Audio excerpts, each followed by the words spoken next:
From Uncover DC, an article by Shipwrecked Crew, September 1st, 2020. Andrew Weissmann wants Kevin Clinesmith to stop snitching. Mr. Weissmann, when did you stop violating the civil rights of members of the Trump campaign? That might be the first question Attorney General Barr would ask Andrew Weissmann if given the chance to inquire about his role as Mueller's pit bull in the special counsel's office.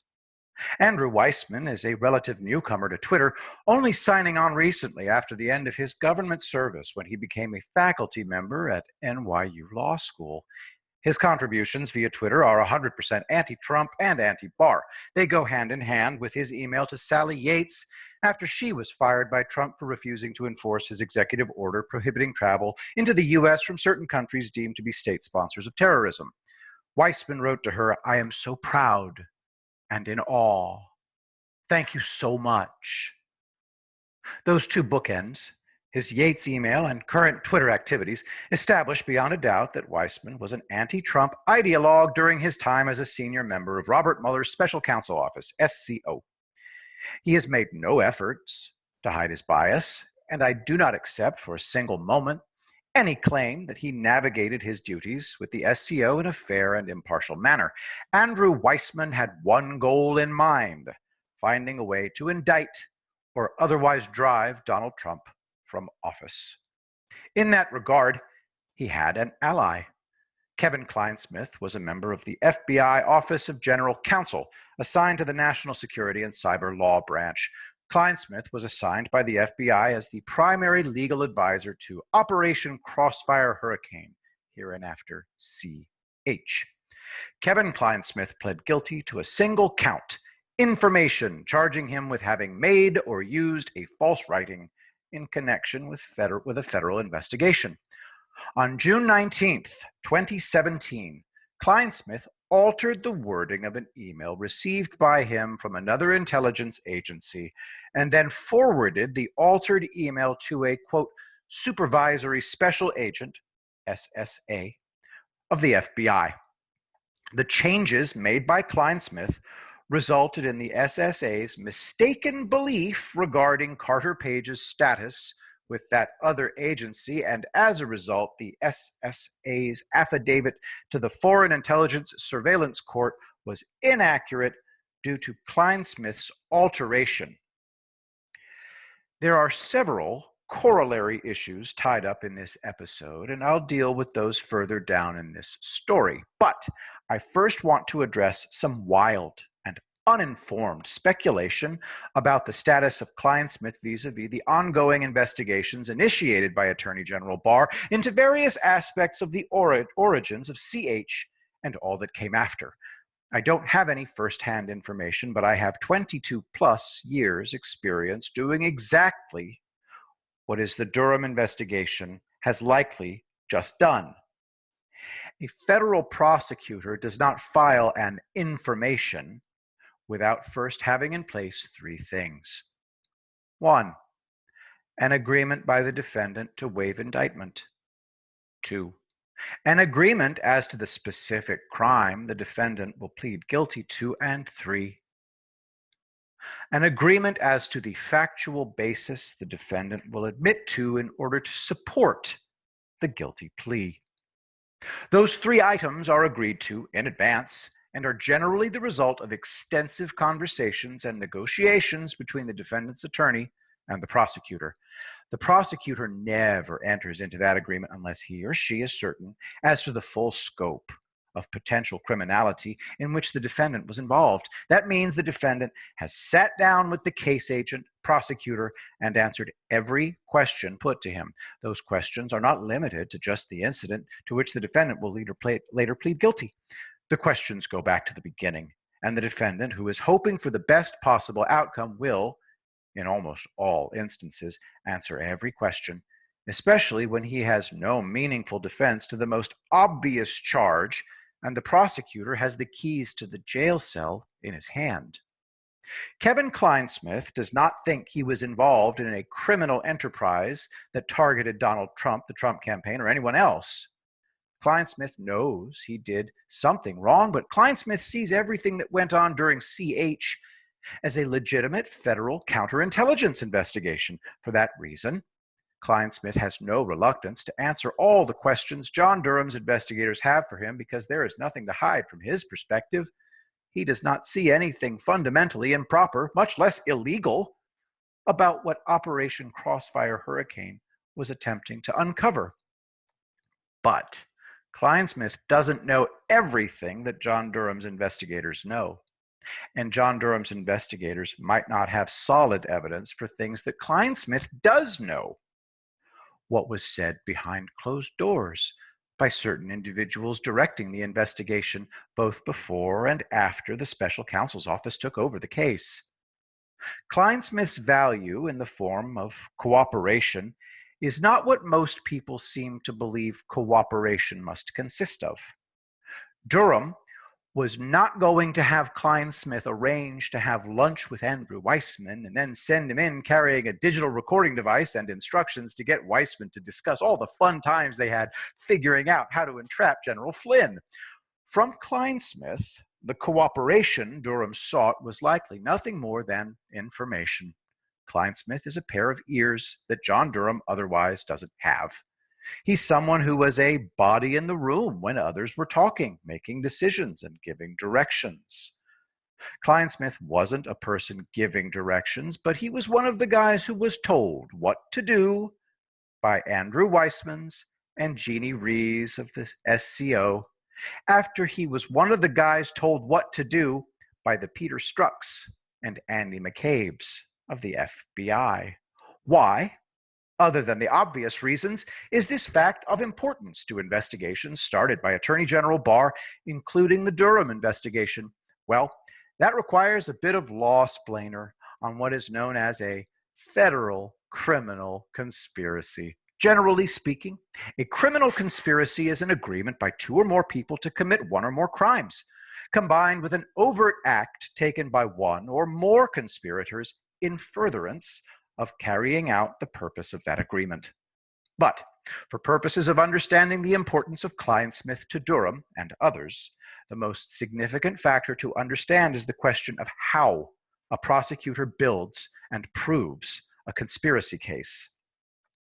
Complicating Durham's investigation is the fact that the various actors involved will all profess they were simply conducting a criminal investigation. They will claim that all the actions taken by them in the course of conducting that investigation were legitimate law enforcement inquiries.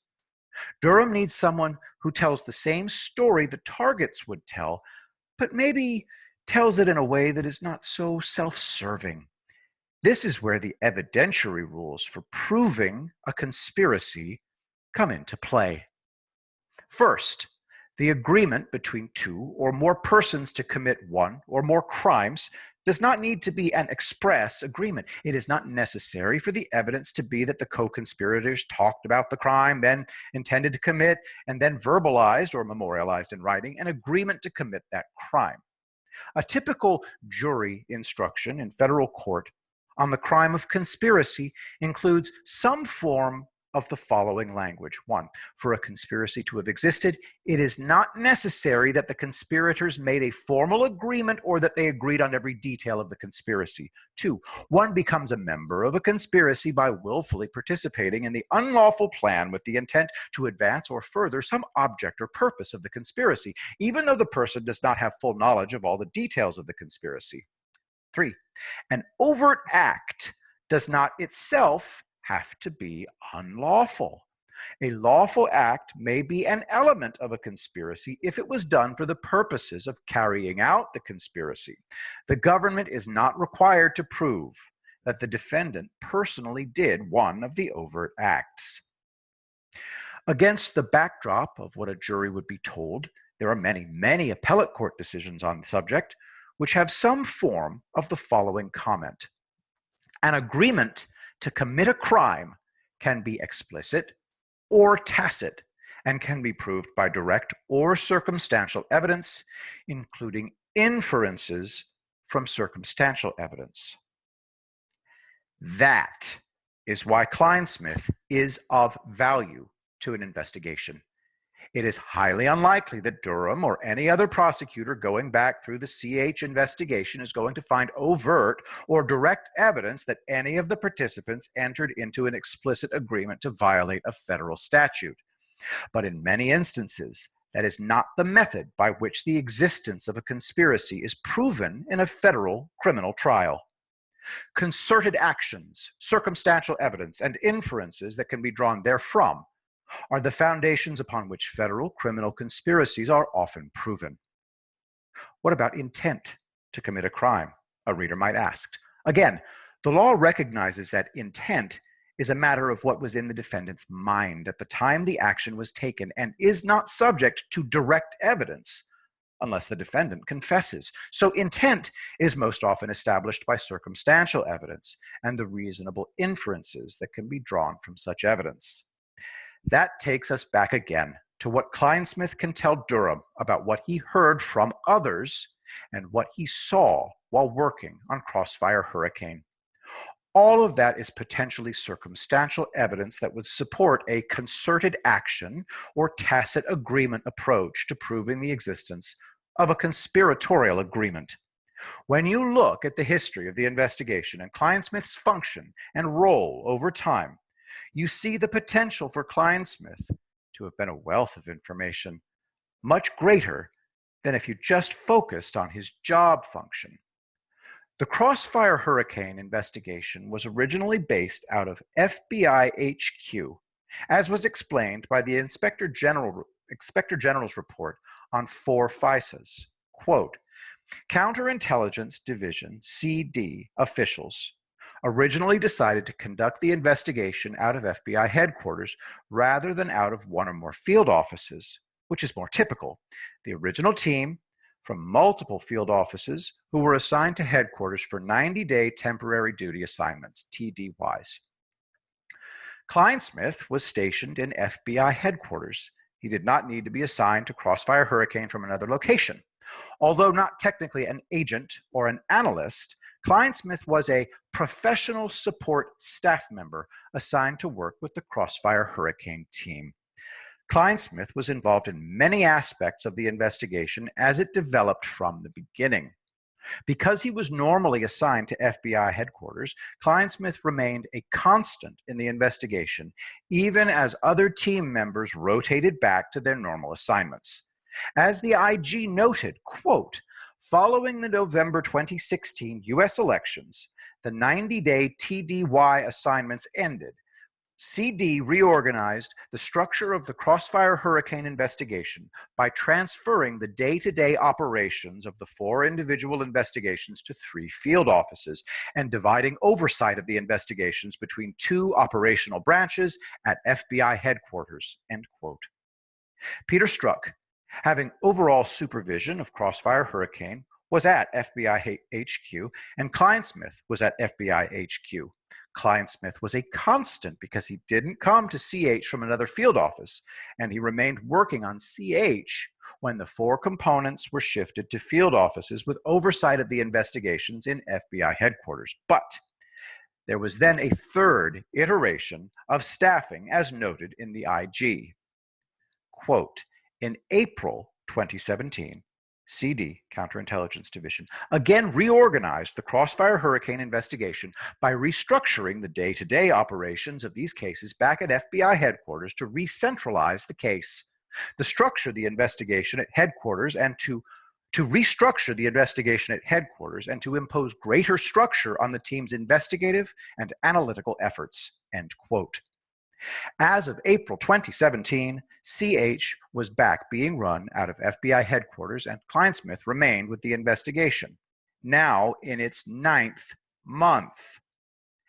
In May of 2017, Robert Mueller was named Special Counsel Office, and he brought in approximately 17 current or former DOJ prosecutors to take over leading the various elements of Crossfire Hurricane. Once again, Clinesmith stayed with CH, while other FBI personnel assigned went back to the regular assignments, and new agents and analysts joined through the Special Counsel's Office. Clinesmith, like Strzok and maybe only a small handful of others, was involved for nearly the entirety of the Russian hoax aspect of the investigation. Clinesmith has added value to Durham by virtue of the fact that he was involved for the first 8 months of the SCO's handling of the investigation, not being kicked out until February 2018, when his text messages and emails were revealed to the SCO by the Inspector General. Strzok was taken off the investigation in August of 2017, only 60 days after the SCO got started. Clinesmith was with CH from day one and lasted 8 months with the SCO before he too was removed in February of 2018. Combined, Clinesmith was on the CH investigation for 20 months. That's a lot of ground to cover and likely involved a lot of meetings where he sat in or participated in the discussions. But let me also address the centrality of Clinesmith to the actual decision-making on Crossfire Hurricane investigative decisions.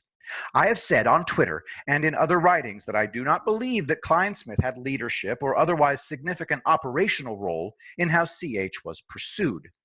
That just wasn't his function, and it reflects a misunderstanding of the role of FBI General Counsel's office attorneys and where they fall in the food chain. Clinesmith was assigned to the National Security and Cyber Law branch of the General Counsel's office. That places his functions within the intelligence side of the Bureau's activities and relates primarily to their evidence and information gathering authorities and techniques. Between a national security letter, which is akin to an administrative subpoena, and a FISA warrant, there is a range of intermediate intelligence gathering methods and techniques that can be employed depending on circumstances. The kinds of authorities and techniques on counterintelligence matters are different than what the FBI would use on criminal investigations.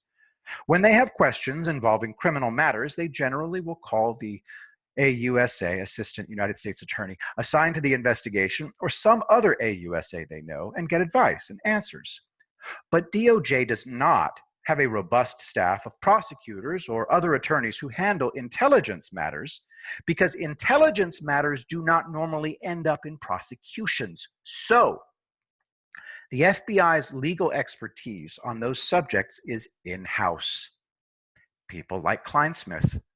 They are there to answer questions about what agents can do, consistent with their lawful authorities in terms of gathering information through a variety of techniques that likely violate the Fourth Amendment. Being able to provide that advice does not make the OGC, Office of the General Counsel, lawyer, an investigator or analyst in the investigation. He is a resource to get advice and answer legal questions unique to counterintelligence matters. The idea that because he has the important sounding title of Office of General Counsel Attorney, it means he had some key operational responsibility in decision-making misunderstands the position. Since he was on the ground at the beginning of Crossfire Hurricane in August 2016, and knowing that the details of the investigation and operations underway were closely held, he was likely privy to the thinking of those involved in those early days when everyone was animated by a WTF attitude when it came to the allegations involving candidate Trump and Russia.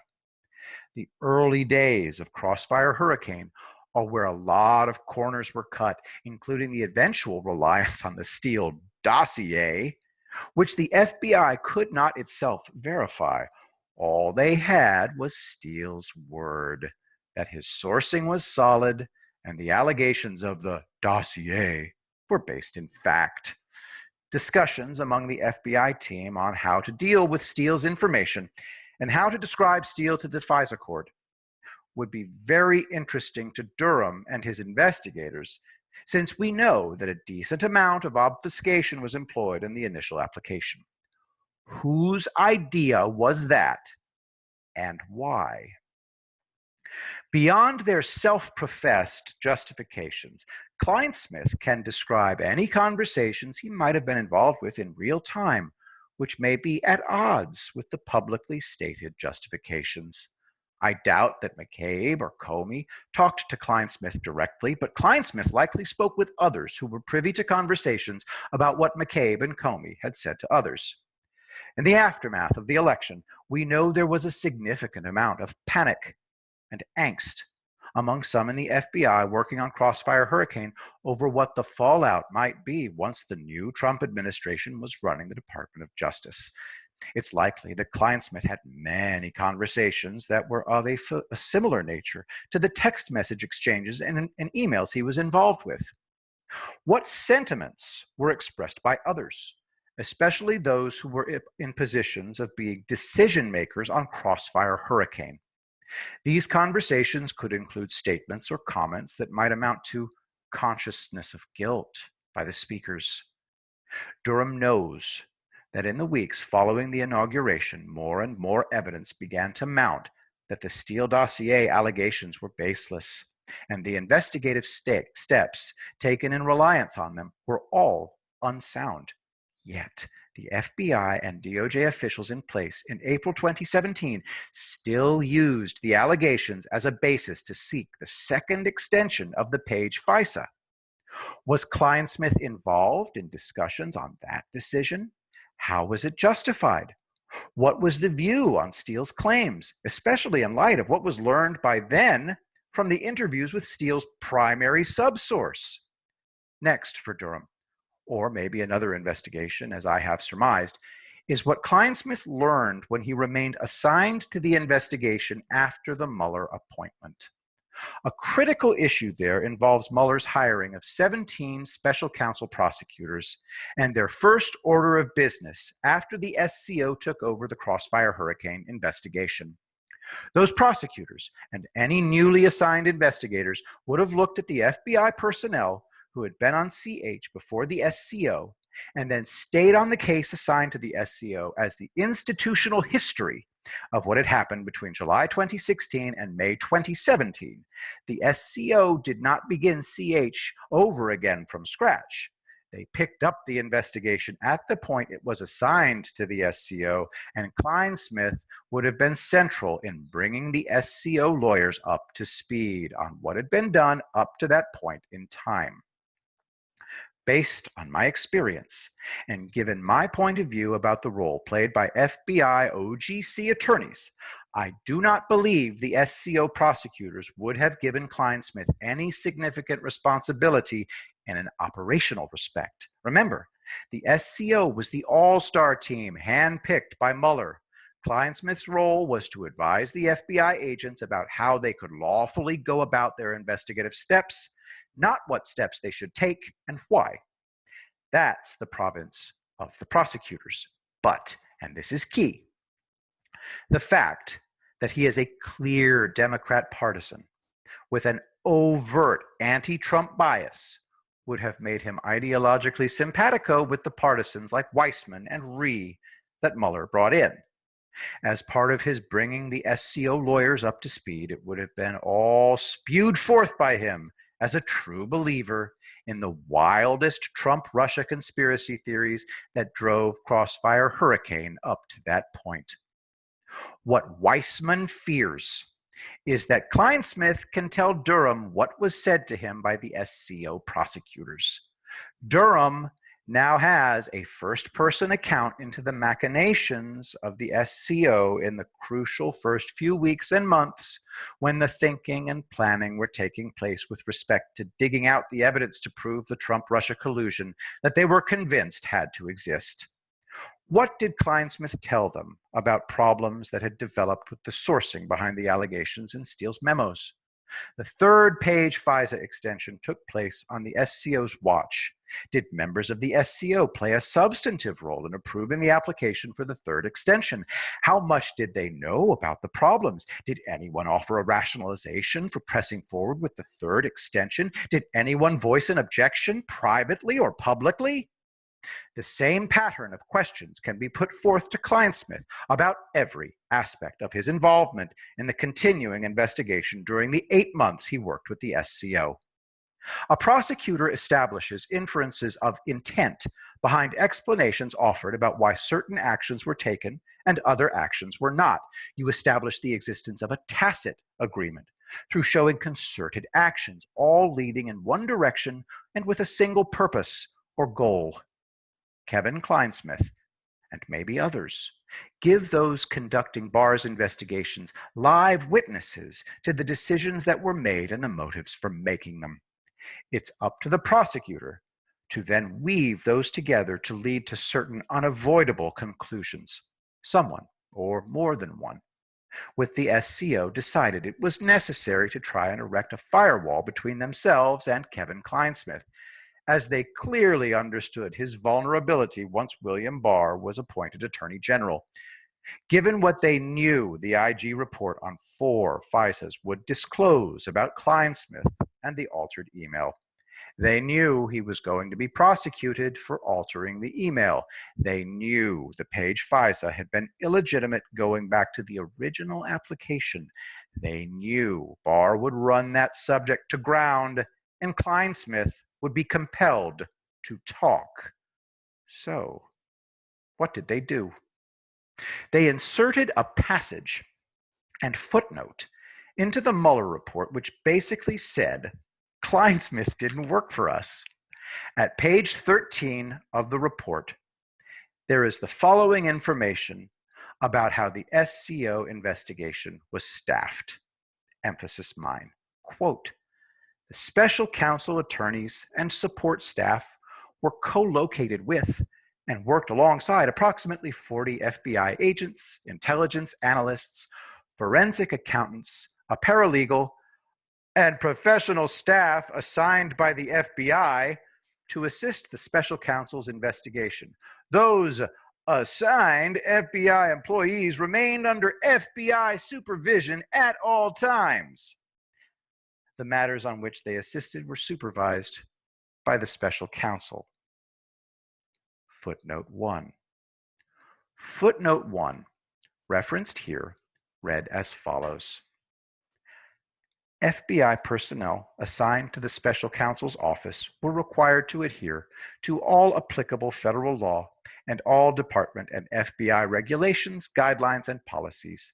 An FBI attorney worked on FBI-related matters for the office, such as FBI compliance with all FBI policies and procedures, including the FBI's Domestic Terror Investigations and Operations Guide.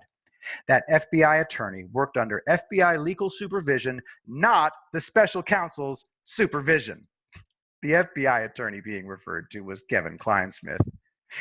He didn't work for us. I can hear Andrew Weissmann's voice calling out those words. The SCO is desperate to not be held accountable for Clinesmith's actions, and they created a barrier behind which they are going to claim that any insights he offers to Durham or anyone else about the SCO are invalid because he wasn't on the inside of what was happening.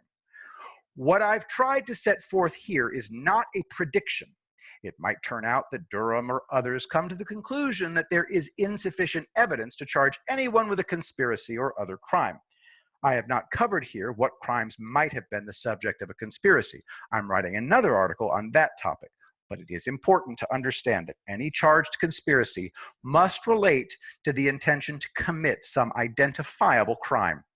All I've tried to show with this article is how, on a theoretical level, forcing Clinesmith to plead guilty produces the cooperation that can assist the broader investigation in ways that even Clinesmith might not realize.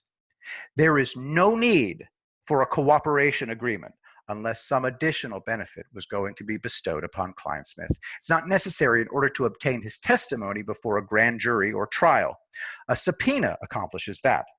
Cooperation from him was always about historical recollection. He gave that. There would have been no information filed without it. Whether it helped to build a prosecutable case is what we are all waiting to hear. Shipwrecked Crew has 22 years as federal prosecutor, 6 years in private practice. Follow on Twitter at Shipwrecked Crew. Thanks for listening, and remember, I will be the greatest president that God ever created.